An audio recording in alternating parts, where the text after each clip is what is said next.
Hola y bienvenidos a un nuevo episodio de Apple Coding Daily. Si una cosa ha sorprendido a bastantes personas de las que han escuchado mi mega análisis de los M2 Pro y M2 Max, un mega análisis que podéis escuchar en Cuonda dentro del podcast Apple Coding. Esos episodios, Apple Coding Daily, son pues un podcast más pequeño, más corto, más condensado, donde contamos noticias, pues más de la actualidad, del día a día, etcétera, pero cuando requerimos un espacio mucho más amplio para poder analizar distintos aspectos en profundidad, como por ejemplo el M2 Pro y el M2 Max, lo que hacemos es utilizar el podcast Apple Coding, un podcast que ya tiene más de 8 años de vida, que va por su 9ª temporada y que, pues es un podcast donde podemos dilatarnos y donde hemos llegado a hacer programas de mega análisis de más de 4 horas. Este en concreto de 3 horas, una de las conclusiones que tiene, es el tema de que si compramos uno de los nuevos M2 Pro y M2 Max, es conveniente que pongamos un gestor de revoluciones de los ventiladores porque Apple tiende a dejar estos demasiado bajos para la necesidad real y, por supuesto, otra de las cosas que estuvimos hablando fue del problema del thermal throttling, cuando el propio sistema reduce su velocidad para evitar problemas de integridad del propio chip porque no tiene otra forma de hacer que se enfríen estos chips cuando lo que es la construcción, el diseño termal que tienen esos equipos, pues no es lo suficientemente bueno como para permitir que el chip se enfríe convenientemente. Y esto es lo que ha pasado con un ejemplo muy claro en un último análisis que ha hecho el canal de YouTube MaxTech, donde ha llegado a una conclusión bastante sorprendente y que vamos a comentar aquí.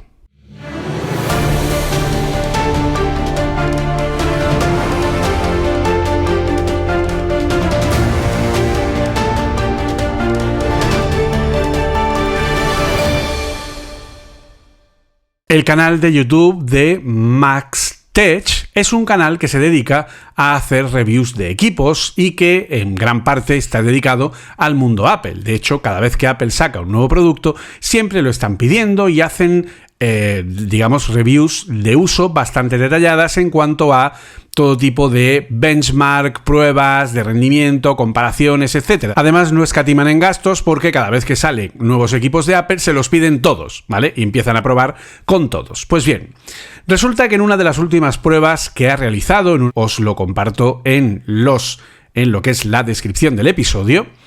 Si estáis en YouTube o si estáis en el podcast, también estará en la descripción del episodio.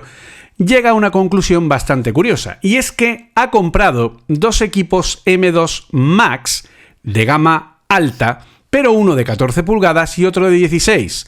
Los dos con el máximo de configuración de 38 núcleos de GPU y 12 de CPU. Insisto, 2 máquinas exactamente iguales, una de 14 pulgadas y otra de 16.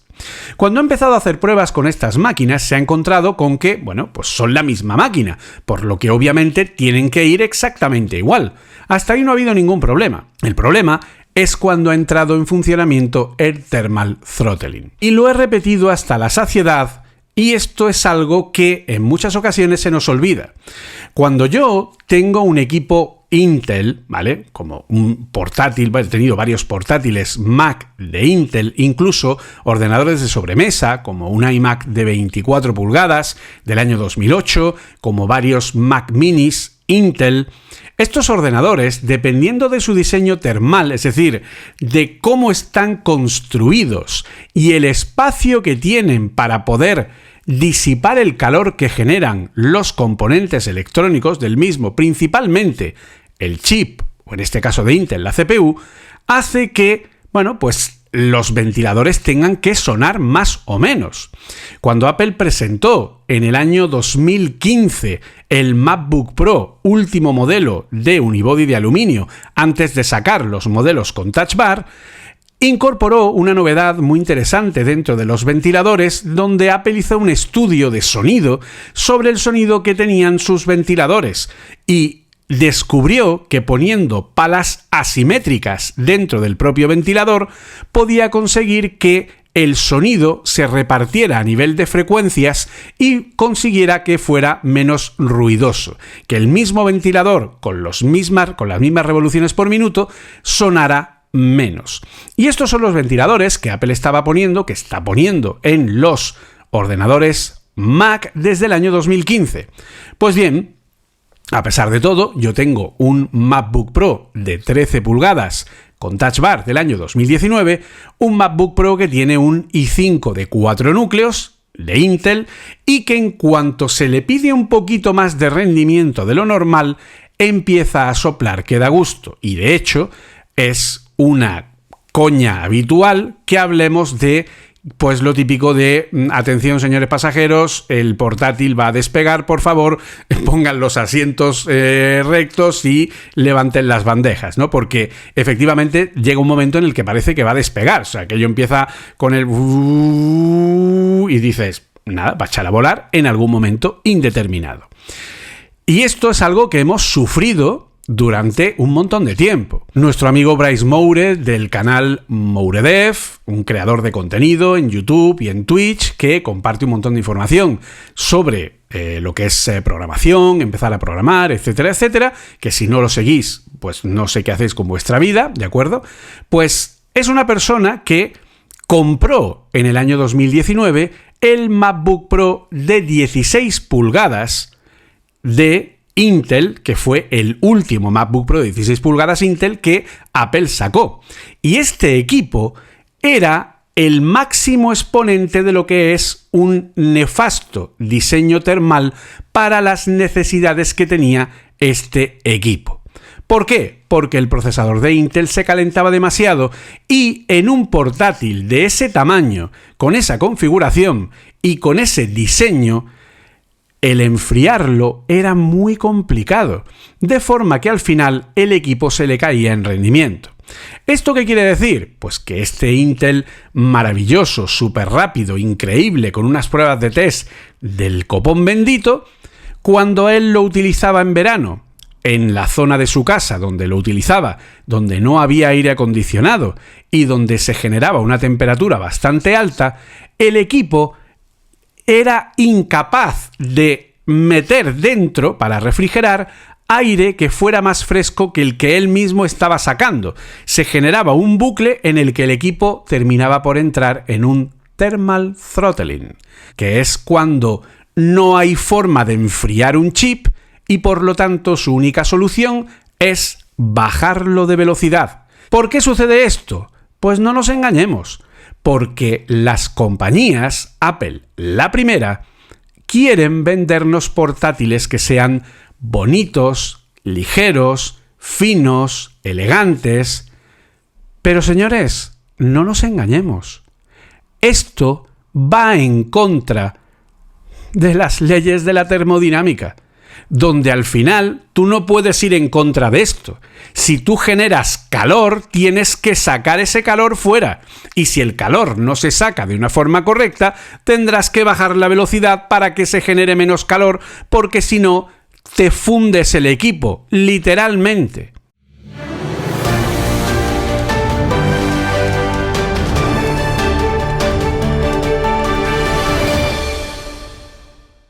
Eso es lo que ha sucedido con los M2 Max que ha descubierto este canal MaxTech. Porque el mismo exacto equipo, cuando yo realizo, insisto, una prueba sintética, es decir, un benchmark, un Geekbench o cualquier cosa por el estilo, a una prueba que dura 5 minutos, 10, 15, los equipos van prácticamente igual. Cuando tengo una prueba de trabajo de necesidad de rendimiento sostenido en el tiempo, ahí las cosas cambian. Porque ahí la cosa se empieza a calentar,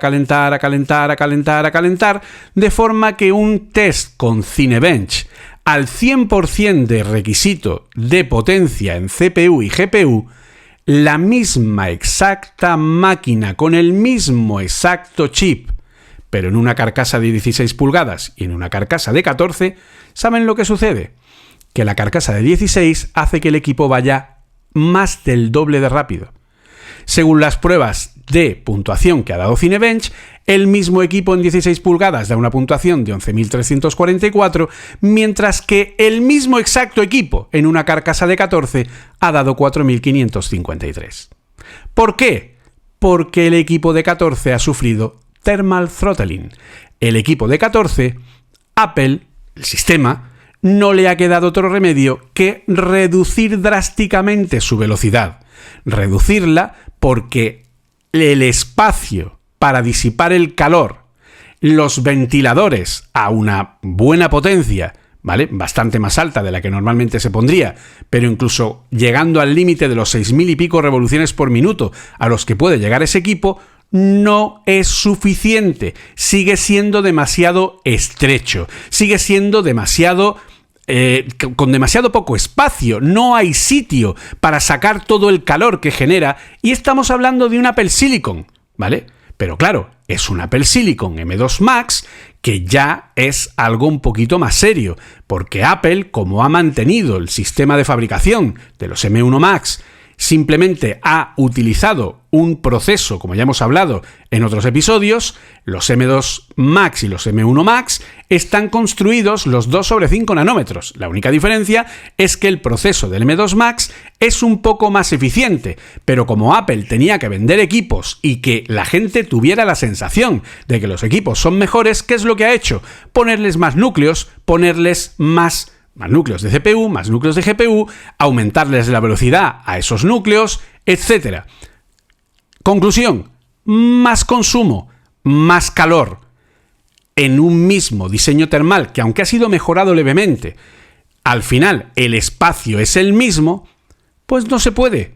Así que si yo, por lo que sea, decido comprarme un M2 Max de 14 pulgadas, me acabo de comprar un equipo que es la mitad, menos de la mitad de rápido, que el mismo exacto equipo en 16. Insisto, por el espacio. Esto es lo mismo que yo comentaba con respecto a la diferencia del Mac Mini y el Mac Studio. El Mac Mini tiene un sistema de disipación activa con un ventilador que, bueno, pues el Mac Mini M2 Pro tiene un sistema de disipación bueno, con un heatsink, con un radiador pasivo que está puesto encima de lo que es la CPU y que además tiene pues la parte de ventilación. Pero claro, el Mac Mini tiene este tamaño. Es un Mac Mini, pues eso, es estrechito. Por lo tanto, en ese espacio, pues lo que quepa. El Mac Studio es 3 veces el Mac Mini. Por lo que el sistema de disipación, en vez de ser un ventilador así de estrecho y un radiador así de estrecho, ¿vale? De forma que te crea una cosa así porque no cabe más dentro de la estructura del Mac Mini, en el Mac Studio es un cacharro que es así, ¿vale? Porque tiene toda esta parte de heatsink, de radiador, y toda esta parte de ventilador. Un ventilador más grande. Ventilador más grande, radiador más grande, mejor disipación, no hay que hacer que suban tanto las revoluciones por minuto y mantiene el equipo perfectamente ventilado a una temperatura coherente, aunque se le esté exigiendo una carga de trabajo máxima que normalmente haría que ese equipo se pusiera al máximo de calor. Y este es el motivo por el que no existe el iMac Pro de Apple Silicon, ni existen los iMac de 27 pulgadas, ni Apple ha renovado el iMac M1, porque el diseño termal del iMac es la babilla de abajo, ¿vale? En la babilla de abajo es donde el iMac M1 de 24 pulgadas tiene la placa lógica del M1. Una placa lógica del M1 que tiene una memoria que es más lenta y por lo tanto es una memoria que se calienta menos, porque cuanto más rápida es una memoria, obviamente más se calienta. Si el bus de datos es más rápido, pues más calor genera el componente, ¿vale? El iMac tiene una placa lógica donde por el diseño que, como es muy finito, es tan elegante, es tan bonito. Sí, es precioso, yo soy el primero que dice que es precioso, pero es que volvemos a lo mismo, no se puede luchar contra la física. Y si tú pones un equipo así de finito, precioso, ¿qué sucede? Que no te cabe un ventilador y no te cabe un radiador y tienes que poner el chip al vuelo con un simple pad termal encima que no hace prácticamente nada. ¿Cómo se disipa el iMac? Con 2 ventiladores, uno a cada lado. Si te compras el iMac de modelo de gama media o alta. Si te compras el iMac de entrada, solo tiene un ventilador en un lado, el otro no lo trae. Por lo tanto, está disipando la placa desde los lados, no directamente encima del chip. Porque el chip, igual que un MacBook Air M1, no tiene disipación activa encima. ¿Vale? En el caso del MacBook Air M1 es que no tiene ninguna, ¿vale? No hay ningún ventilador, solo tiene un pad termal, ¿vale? Que es una especie de cacharro puesto encima para que el calor que genere el chip se reparta de una forma hacia los mismos elementos por todos lados. Lo siento, para un M1 ya estaba en un límite. Un M1 ya estaba en los límites y un M1, cuando yo le pido mucha chicha a un MacBook Air M1, el MacBook Air M1 se pone a 100 grados. Lo que pasa que un MacBook Air M1, pues normalmente no se le pide tanto, porque es un uso pues que se entiende que no vas a estar todo el rato exigiéndole al máximo, porque no es un equipo que esté preparado para ello. Para eso mejor comprar un Mac Mini, que por lo menos tiene una disipación activa, insisto, un pequeño radiador y un pequeño ventilador, y que aquello pues más o menos se ventila. Si Apple ahora saca nuevos M2 que tienen más núcleos, más velocidad, están acelerados, consumen más, etcétera, y los equipos son el mismo exacto diseño que había antes, el único que ha cambiado es el M2 Pro, porque tiene un nuevo sistema de disipación para lo que es el Mac Mini M2 Pro, pues, ¿qué pasa? Pues que los equipos sufren de thermal throttling, que los equipos no se pueden enfriar. El Mac Mini M2 Pro, si yo le pongo un gestor termal, el fan, ¿no? Lo que es el ventilador de las revoluciones por minuto, puedo hacer que en un trabajo sostenido se eleve la velocidad un poquito más, se oirá un poquito más, pero mantendrá el equipo bien. Pero en un portátil, olvídense, en un portátil o tengo suficiente espacio para que el aire pueda circular de forma correcta, o automáticamente lo que tengo es esto. Un equipo de 16 pulgadas que va más del doble de rápido que el mismo modelo de 14. ¿Por qué? Pues porque el diseño termal no acompaña. Ese es el problema. ¿De acuerdo? Por lo tanto, aquí Apple se ha equivocado.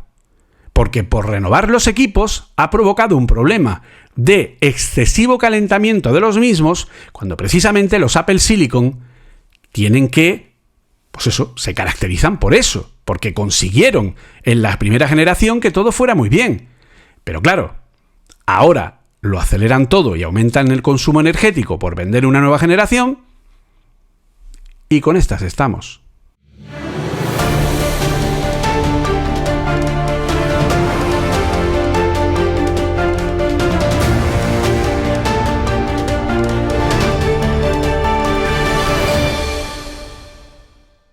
Y poco más. ¿Mi recomendación?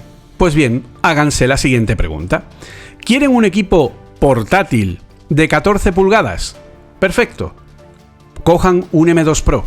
El de 14 pulgadas solo puede ser un M2 Pro. ¿Quieren un equipo de 16? El de 16 puede ser M2 Max o puede ser M2 Pro. Pero curiosamente, el M2 Pro en 16 pulgadas va a ir mejor en un trabajo sostenido en el tiempo porque va a ser más fácil enfriarlo. El M2 Max va a ser algo más difícil. No obstante, en una carcasa de 16 pulgadas se puede trabajar, aunque va a ser, pues eso, un portátil. Es decir, como portátil, lo siento. Si queremos movilidad, es lo que toca. Vamos a tener un diseño termal menos eficiente, por lo tanto el equipo no va a ir igual de bien en exigencias de trabajo sostenido en el tiempo. M2 Pro y M2 Max. ¿Que se van al Mac Mini? Pues el Mac Mini, si es el M2 Pro, ya lo saben, pongan una aplicación de gestión de los ventiladores para cuando vayan a tener una sesión de trabajo continua durante horas exigiéndole mucha potencia al equipo, suben los RPMs para que el equipo se pueda enfriar mejor, y tampoco estaría mal que junto con el tema del RPM pues le pongan un gestor de temperatura para darse cuenta pues de cómo está el equipo, etcétera, etcétera, y poder tener un control mejor. Aunque el Mac Mini tiene un mejor diseño termal porque tiene más espacio, ¿vale? Obviamente imagínense un portátil con el ancho del Mac Mini, pues no lo compraría nadie, ¿verdad? Pues ese es el tema. Entonces un Mac Mini tiene más espacio, no el suficiente, pero sí lo suficiente como para ir tirando, ¿vale? Y de nuevo, volvemos a lo mismo. el mejor equipo que se pueden comprar hoy día es un Mac Studio, es el que mejor tiene diseño termal de todos los Apple Silicon. Poco más. Si les ha gustado el episodio, por favor, suscríbanse al canal, dennos un like, donde sea, en el podcast, en YouTube, donde esté, y nos oímos pronto, si Jobs quiere. Hasta entonces, un saludo y good Apple Coding.